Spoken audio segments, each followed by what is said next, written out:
In-extend ng mga malls, grocery stores at supermarkets ang schedule ng bawat barangay sa kanilang pamimili maliban sa Tabunok Public Market sa lungsod ng Talisay.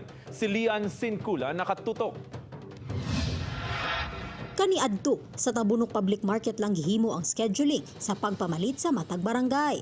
Karon gilakip na ang mga malls, groceries ug supermarkets. Mipagawas og executive order ang kagamhanan sa Talisay City aron malimitahan ang mga tawo nga mogawas-gawas aron mamalit sa ilang mga panginahanglanon. Kini aron kalikayan ang pagkuyana pa sa COVID-19 gawas sa kanunay pagsulob og face mask ug social distancing.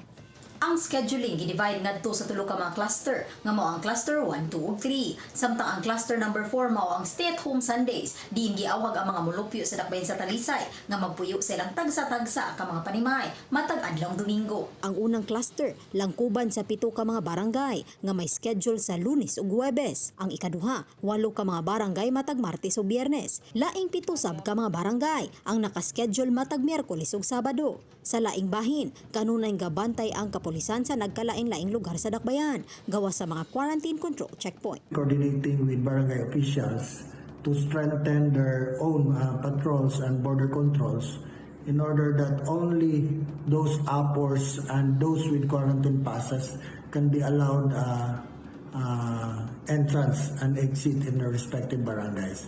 Uban ni Renate Quiñones, Lian Singkulan, Balitang Pista.